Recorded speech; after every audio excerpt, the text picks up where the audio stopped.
Amazon के जंगल को दुनिया की सबसे रहस्यमयी जगहों में शामिल किया गया है। सदियों से वैज्ञानिक, एक्सप्लोरर और रिसर्चर यहाँ पर रिसर्च कर रहे हैं, लेकिन दोस्तों अभी भी अमेज़न के रहस्यों से पर्दा नहीं उठ पाया है। सदियों से यही माना जाता है कि यह जंगल बहुत ही खतरनाक है। यहाँ पर जो लोग रहते हैं वो जैसे तैसे करके अपना जीवन यापन कर लेते हैं। रिसर्चर का यह मानना है कि यहाँ पर रहना बहुत ही मुश्किल है, परंतु दोस्तों एक दौर में यहाँ पर एडवांस सिविलाइजेशन मौजूद थी और इसी सिविलाइजेशन ने वैज्ञानिकों की नींद उड़ाकर रख दी है। इतिहासकार बताते हैं कि इस प्राचीन सभ्यता में लाखों लोग यहाँ रहा करते थे और ये सभ्यता हजारों स्क्वायर किलोमीटर तक फैली हुई थी। कहते हैं कि इस सभ्यता के लोगों को एडवांस टेक्नोलॉजी की जानकारी भी थी। दोस्तों ये कोई कल्पना की बात नहीं है, क्योंकि इसका प्रमाण वैज्ञानिकों को लाइडर स्कैन टेक्नोलॉजी के आधार पर मिला है। इस रहस्यमय सभ्यता ने मानव इतिहास में रोमांचक मोड़ ला दिया है, क्योंकि दोस्तों अमेज़न के जंगल करोड़ों साल पुराने हैं। ये जंगल कुल 55 लाख स्क्वायर किलोमीटर एरिया तक फैले हुए हैं। इस विशालकाय जंगल में लगभग 400 अरब से भी ज्यादा पेड़ लगे हुए हैं। अब तक हजारों लोग अमेज़न के जंगल में जाकर शोध कर चुके हैं। साल 1511 में एक स्पेनिश फैमिली में जन्मे फ्रांसिस्को डी ओरिलाना का जन्म हुआ था। इतिहासकार बताते हैं कि बचपन से ही ये बच्चा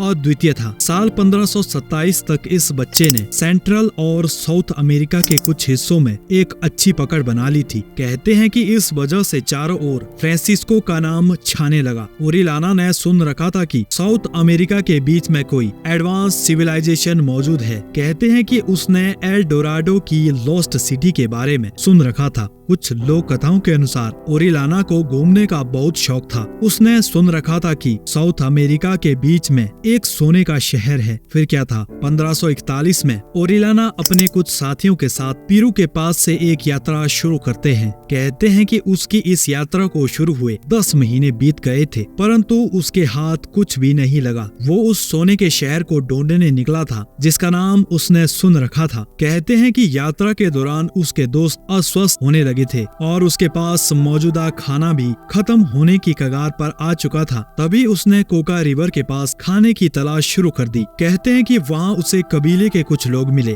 कहते हैं कि ओरिलाना ने अपना ये सफर जारी रखा। वो कोका नदी के सहारे आगे बढ़ते हुए एक विशालकाय नदी तक पहुंचा। दोस्तों ये वही अमेज़न नदी थी। कहते हैं कि इसी समय के दौरान उसे यहाँ एक शहर भी मिला, जहाँ जंगल के बीच आधुनिक शहर देखकर ओरिलाना और उसके साथी चौंक गए, क्योंकि ये शहर तकरीबन 20 मील एरिया तक फैला हुआ था। सभी घर पंक्ति में बने हुए थे और घरों के बीच में हाईवे की तरह खुला रास्ता था। कहते हैं कि इस शहर के लोग मांस मछली के अलावा फलों में खुमानी, सेब, पलम जैसे फल खाया करते थे। कहते हैं कि ये लोग प्रतिदिन एक बेहतरीन शराब का सेवन किया करते थे। इन सभी बातों का जिक्र गास्पर डे कार्वाजल नाम के एक व्यक्ति ने अपनी पुस्तक में किया है। गास्पर डे ओरिलाना की ही टीम का एक सदस्य था। कुछ दिनों तक इस शहर में रहने के पश्चात ओरिलाना अपनी टोली के साथ अटलांटिक ओशन के पास बाहर निकला। उसने यूरोप आकर अपने सफर की कहानियां सबको सुनाई।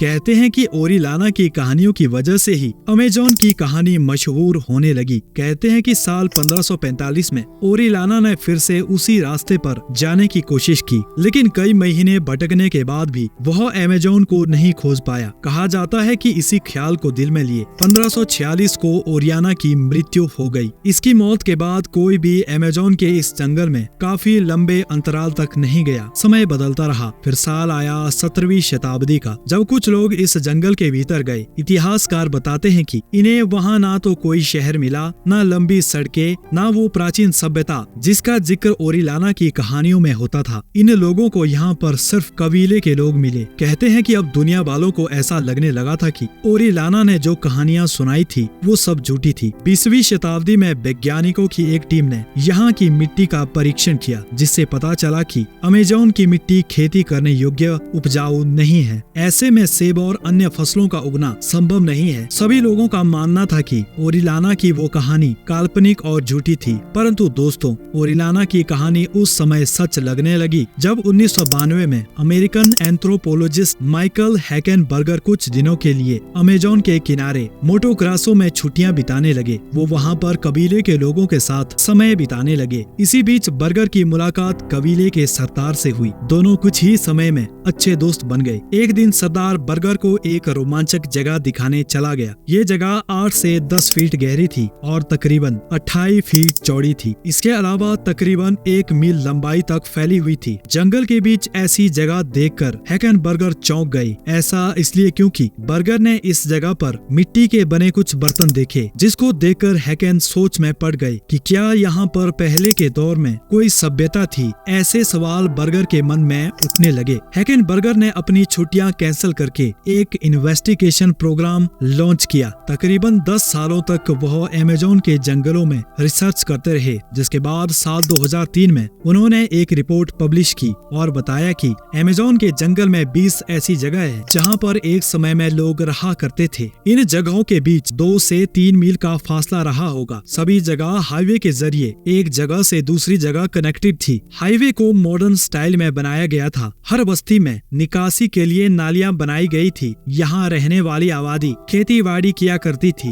बर्गर के मुताबिक प्रत्येक बस्ती में 2500 से 5000 लोग रहा करते होंगे। यहाँ मिले मिट्टी के बर्तनों की कार्बन डेटिंग से पता चलता है कि यह बर्तन लगभग 600 BC के रहे होंगे। हैकेनबर्गर की इस रिपोर्ट से और भी रिसर्चर अमेज़न के इस जंगल में और भी शोध करने लगे। हैकेन की एक रिपोर्ट के अनुसार अमेज़न में रह रहे लोग मिट्टी के बर्तन और लकड़ी के औजार इस्तेमाल किया करते थे, इसीलिए वो बर्तन इतने सालों में गलकर नष्ट हो गए होंगे। इसीलिए किसी को भी इन जगहों के बारे में पता नहीं चला होगा। हैकेन की खोज के बाद बहुत से शोधकर्ता इस जंगल की छानबीन बारीकी से करने लगे थे। साल 1999 में एल्सियो राजी नाम के एक पैलेंटोलॉजिस्ट ब्राजील के ऊपर से उड़ान भर रहे थे। उन्होंने ऊपर से नीचे देखा तो इस जंगल में कुछ आकृतियां नजर आई जो वृत्त, त्रिभुज और कुछ अन्य आकृतियों की तरह थी। ऐसा लग रहा था कि ये आकृतियां मानव निर्मित हो सकती है। रांझी ने एक बड़ा इन्वेस्टिगेशन लॉन्च किया जिसे पूरी तरह से दुनिया से छुपाकर रखा गया। कहते हैं कि ब्राजील सरकार ने 11 सालों तक इस शोध को दुनिया से छुपाकर रखा था। इन शोधकर्ताओं ने 2010 में एक रिपोर्ट पब्लिश की। ये आकृतियां जिन्हें जियोग्लिफ का नाम दे दिया गया, ये 200 से 1280 BC के बीच की हैं। रांझी की खोज जारी रही